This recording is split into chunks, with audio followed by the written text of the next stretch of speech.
Okay, this is going to be quite a long video. I apologize for Sunshine's interruption with his squawking over there, but it is what it is. I hope you'll watch the video to the end. In any event, I'll understand completely if you're not really interested in political views. You're probably going to want to watch something else. My views on politics and religion are probably pretty different than most, in that I don't think it should be a taboo subject or a discussion that is shied away from, as I believe not discussing the issues is exactly why we're where we are these days. So with that being said, here's my 2 cents. First, let me begin by saying I'm okay with someone disagreeing with my views on this subject. It's your right. However, I'm not even a little bit okay with someone deciding that they can limit or completely take away my rights due to their fear or ignorance of, in this case, guns. Red flag laws, gun bans, gun confiscations, gun restrictions, ammo bans, magazine bans, and any other ban, restriction, or limitation of any type relating to firearms is unconstitutional, and therefore is not a valid law at all. No one has the right to deny another of their liberties due to their own fear. Shall not be infringed. It's in plain black and white on paper. I was taught that words have meaning and that understanding is important. We were even taught this in school. What's happened to our education system that has made so many so ignorant of this these days? What's happened to parenting your children and teaching them and holding them accountable instead of making excuses for them and letting them do whatever they want? Everybody's so caught up in the politically correct way of doing things as to not offend someone for any reason, and now we have a society that's so PC they don't remember what our founding principles were or the reasons for them. There's no critical thinking, no thinking for yourselves. It just all seems to be thinking for the collective these days, or worse, allowing someone else to think for you and accepting their beliefs blindly.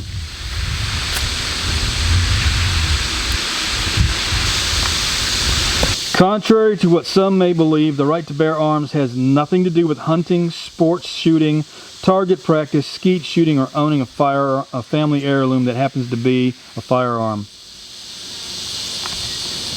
Its intent was and still is to defend each citizen's rights and possessions. That right is in place whether it's to defend from another individual or the government. Period. That entire debate was ended in 1791 by much better men than those currently trying to argue the point today. And yes, as I'm sure I'll be told, they owned slaves then. And yes, as I'm sure it'll be pointed out, our Constitution didn't quite make all free at the time it was drafted and adopted. However, if you really read it closely and pay attention, you would hopefully agree, and I would argue the point, that the intent was there. Whether the government, any government, ever turns tyrannical or not is irrelevant. The fact that U.S. citizens have the right to own firearms is a deterrent.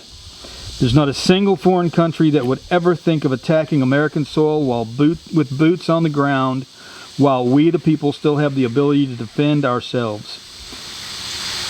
But let them strip us of our right to self-defense and the right to bear arms, and just see what happens. Just look at countries that have taken the rights of their citizens to own a firearm and what it has done. Look at history and the dictatorships that stripped their citizens of the right to own a firearm and the genocide that came after. You don't have to go that far back in history. Whether an individual bent on causing destruction and violence has a gun or any other weapon won't be deterred by any laws. Criminals, by nature, don't obey laws. They're criminals. and they'll find a way, no matter what, to commit the crime they intend to commit.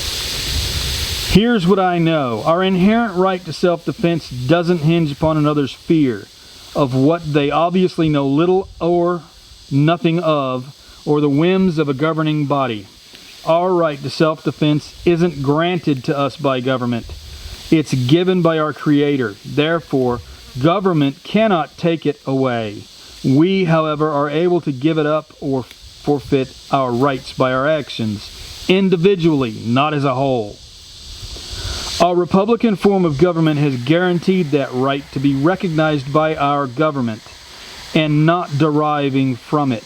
The Second Amendment was an admission of said right by the government, not a limitation of citizens, but rather a limitation of government interference with the inherent rights of its citizens. I continually hear and read about how everyday citizens don't need to own a gun or an assault rifle, not even something that exists. That anyone who supports the Second Amendment couldn't possibly be against sensible gun control or sensible restrictions or gun registration. We should all be just fine with being forced to have a CHL or permit to carry a firearm legally and pay for said permit. Basically making the right to bear arms nothing more than a privilege because you just paid for it. Everyone seems to think they can interpret what was meant by the Second Amendment, but don't seem to understand the words. All you have to do is read it and understand it. It's really that simple. I have the right to own any firearm I deem is necessary. You have the right not to. You do not have the right to limit my right, period. It doesn't take a representative in Congress. It doesn't take a senator. It doesn't take a president. And it doesn't take anyone from the NRA or any other organization to defend my right. It is my duty, mine. We cannot afford to give our security and duties over to a group that doesn't have our best interests at heart. And we know this to be true. They don't know what our specific needs are. And they have their own agenda and interests. So why are there those who decide that's what they're going to do, and so they demand all follow suit? I don't remember living in a democracy. I don't remember being part of a collective. I'm an individual. I keep saying this. Words have meaning, and to allow the changing of words for political correctness is wrong. Any limitation of our right to self-preservation and self-defense is an infringement upon our God-given rights, period. If you think the Founding Fathers were so simple-minded as to not know technological advances would be made on weapons, you have got to be a complete fool, or you haven't been paying attention. They had weapons that were advanced enough even back then. So that is an ignorant argument and negates anything someone might say that believes that. You may as well just say that anything said or written on a computer or telephone isn't covered under the First Amendment.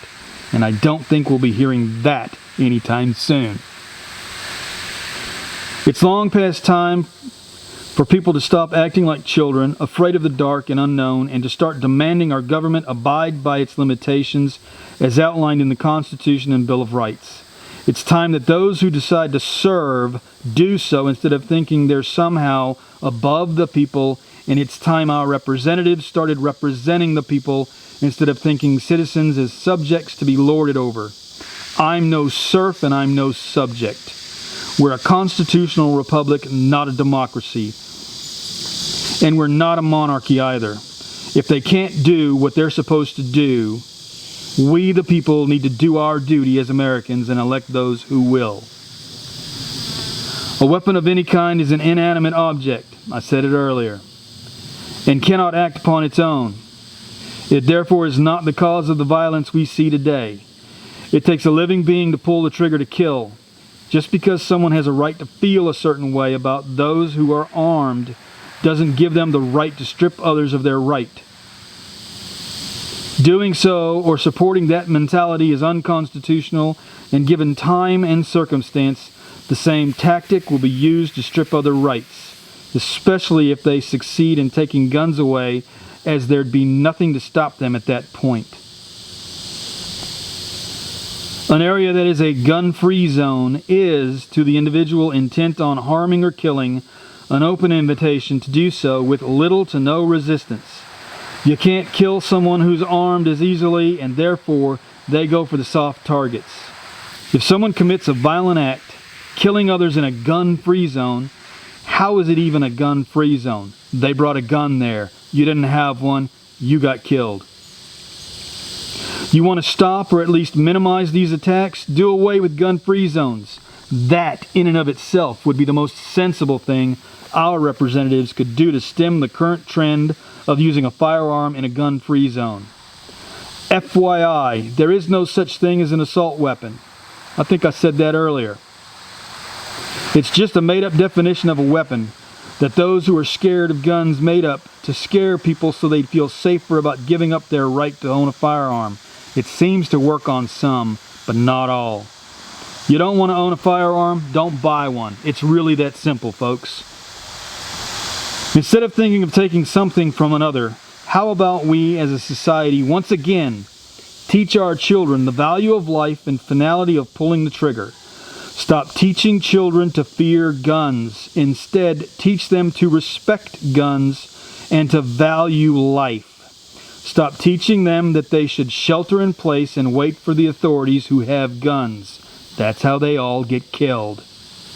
I've yet to hear any politician or citizen who's anti-gun or for gun control of any measure and in any form ever explain how such laws, regulations, and limitations on law-abiding citizens is going to change the criminals into law-abiding citizens all of a sudden. All I hear is how everyday citizens don't need this or don't need that in the way of firearms. Since when did my God-given rights depend on my needs? Making everyone a soft target doesn't solve the problems with mass shootings.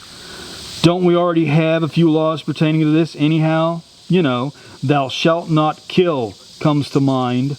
Or how about all the laws pertaining to murder? How can anyone believe that a law or regulation will regulate morality in people?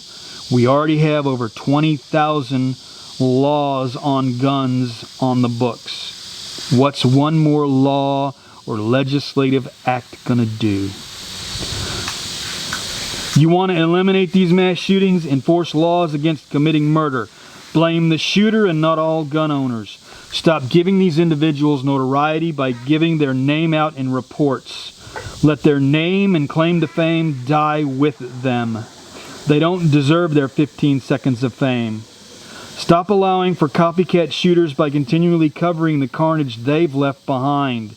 Make it known that if you commit these acts, you'll pay with your own life and you'll do it very quickly. You won't get to take the lives you want. And what about parents taking back control of their children?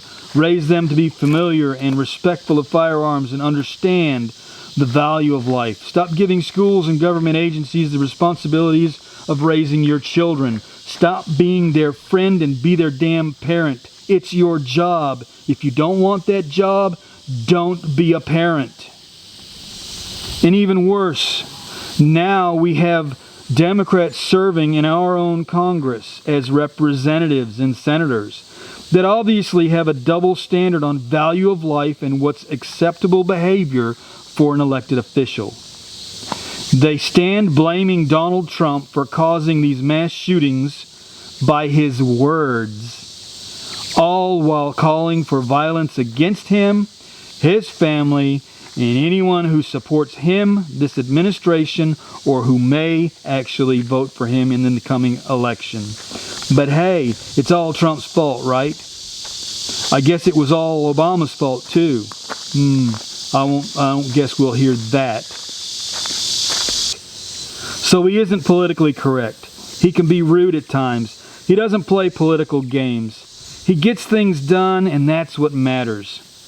Let's just gloss over the fact that there are numerous Democrats that have been calling for individuals to harm or kill the president, his family, and even those who support the current administration. As I said, it seems to be the very trend we go through. Where's the outrage against all those on the left that are doing that? And last but not least here, it's utterly hypocritical of someone to speak of limiting another's rights in order to save even one child's life, and then protest to have the right to end an unborn child's life for no other reason than to do so. And let's not continue allowing our elected officials to claim we just have to do something to justify their trampling of our rights. You don't have to just do something. That's not what our founders just did. They just didn't do something. They did what was necessary. And what's necessary isn't gun control. End of rant, I suppose. Again, I hope you will watch to the end. There's some more information after my little rant. So, see you on the next video, hopefully.